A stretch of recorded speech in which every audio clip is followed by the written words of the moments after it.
everybody. In this video we're going to take a look at how to beat the Act 1 boss, the Hexaghost, using a watcher that is at unlock level 3. The current deck that I'm building right now is going to be mostly a stance deck, not just getting in and out of stances, but specifically to change stances. So Flurry of Blows, for example, is going to be a main piece here, as well as going for other procs that ultimately trigger when exiting the stance or changing stances. Some other valuable cards that I put in, Foresight. If you have Foresight, that's obviously a great card for dealing with stance changes, because anytime there's a defensive turn coming up, you could see the next 4 cards and plan accordingly. If you have a relatively small deck, it's very easy to manage these things, provided that you draw this card early. If you draw it late, you kind of miss out on a few turns of planning. Foreign Influence I added in there because it was a 0 cost card to begin with, and then I upgraded it so that the card that I get is 0. It's basically a free attack anytime it comes up, but it does exhaust. So unless you have a mechanic that prevents exhaustion or you can exhume them, it's a one and done card, but a lot of times you can get some good stuff from that. Otherwise, Eruption I upgraded as well. 2 costs to get into Wrath is a little bit much, and there's really no other way that I can get into Wrath other than that. Judgment is in there just for trash mobs, but does not impact boss fights for the most part.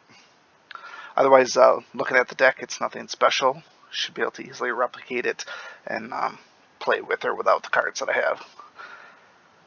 As far as the fight, potions, a couple of energy potions and a vulnerable potion.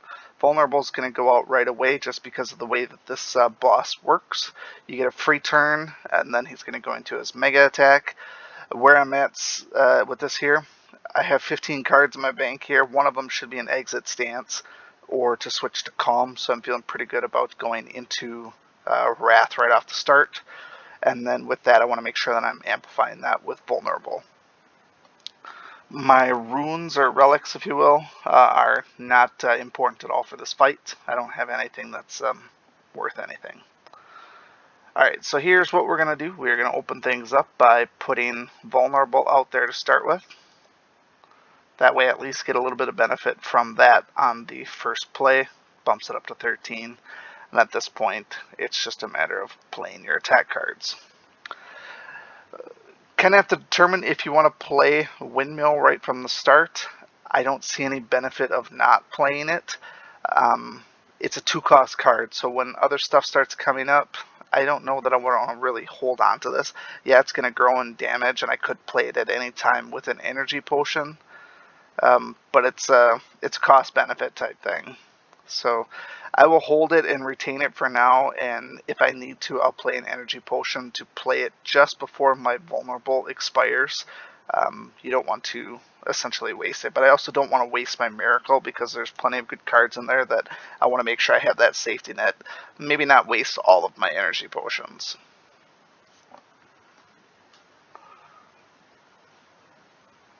Alright, so he's lit up his little thing here, so the big thing we got to do is get out of Wrath. We got my Tranquility card, that's great. And then this should normally be a defensive turn, so I will do Flurry of Blows while it's up. And then I will also do Strike while it's up as well, just to get the extra benefit from it. But then we will keep Windmill Strike. We'll play Tranquility, get my Flurry of Blows back, defense, and one more defense there. So I'm blocking a little bit of that. Not a lot of it. I still take quite a bit of damage, but after this attack, it's pretty smooth sailing from here on out, and he's almost at half health already. We should be able to defeat him with Windmill Strike coming up at any time that we want to use it. It's only going to get more and more potent. Alright, so putting in Scry, like I said, that's a great one to have. Foreign Influence, we'll play that one first because it is 0 cost. And Heavy Blade does the most damage. I don't have any strength, so that really doesn't help us here. I could apply Weak. That's great, but it's only 1 week for this turn. It's mostly irrelevant. Exiting Stance seems like it's the best option. It's good damage, plus I get out of my stance, which for this purposes is actually great because I'm going to get energy from it. So we play Flurry of Blows first to get that in my discard pile. And then exit the stance. Flurries come back.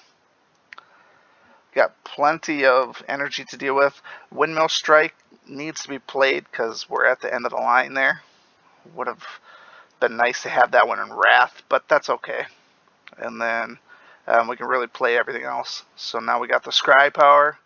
We can pretty much plan ahead at this point. He's only got 100 health left, and I should be sitting in a good position. Okay, so his attack, you can see it, it's a 5×2. Am I worried about that? Not necessarily. Vigilance is actually good. Empty Fist is also good. Kind of eats up both of my stuff this turn unless I play an energy. I would kind of like the Battle Hymn as well. So being that I don't need the, I don't know.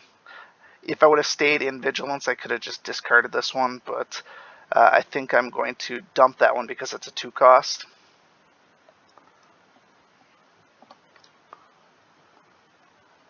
And then I think Battle Hymn is a good one. Strike is good. And then I'm going to have to just do Empty Fist. I'm not in a stance.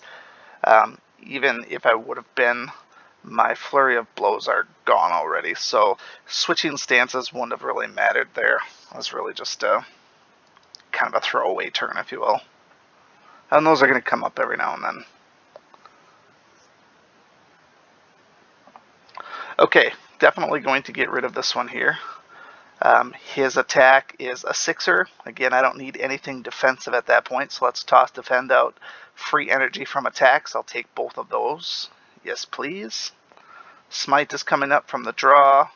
Judgment is irrelevant.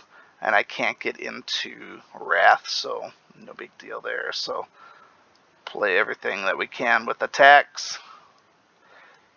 And almost going to be done. I can actually block a good chunk of that without any problems. So he should be dead in another turn or two, and unless he comes out with something really potent, which he shouldn't, it should be game over for him. He's going to do a debuff. It looks like he's probably going to play his burn turn, which allows me to, this is actually going to be a great turn for me because Eruption is going to be Wrath, and then Flurry of Blows, I'll have all of those in there. A lot of good stuff coming up here. And then Smite. So this one will be over this turn. So Flurry, Eruption puts me into Wrath. Flurries are up. Strike, Smite, and it's over with. So Hexaghost is probably the easiest out of all of the bosses unless you come in only with like 25 or 30 health where you can't soak that first hit. But as long as you're able to control your stances and not get caught really bad in Wrath, even if you are caught in Wrath, most of those 3rd, 4th, 5th attacks are really only either like 6 damage or 10 damage, and even if you double those, they're not terrible. You should be able to survive most of that, unless you have just a really awful deck where you can't put out damage or you can't get into Wrath, like maybe you lost that card or something.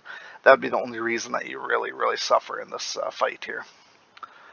So if you have any questions, comments, concerns, feel free to leave those below. Otherwise, we'll see you again soon. Thank you so much for watching this video and supporting my channel. If you like this video, please show your continued support by hitting that like button, and be sure to check out both my YouTube channels for new content all the time. And always remember, peace is a lie, there's only passion. We'll see you next time.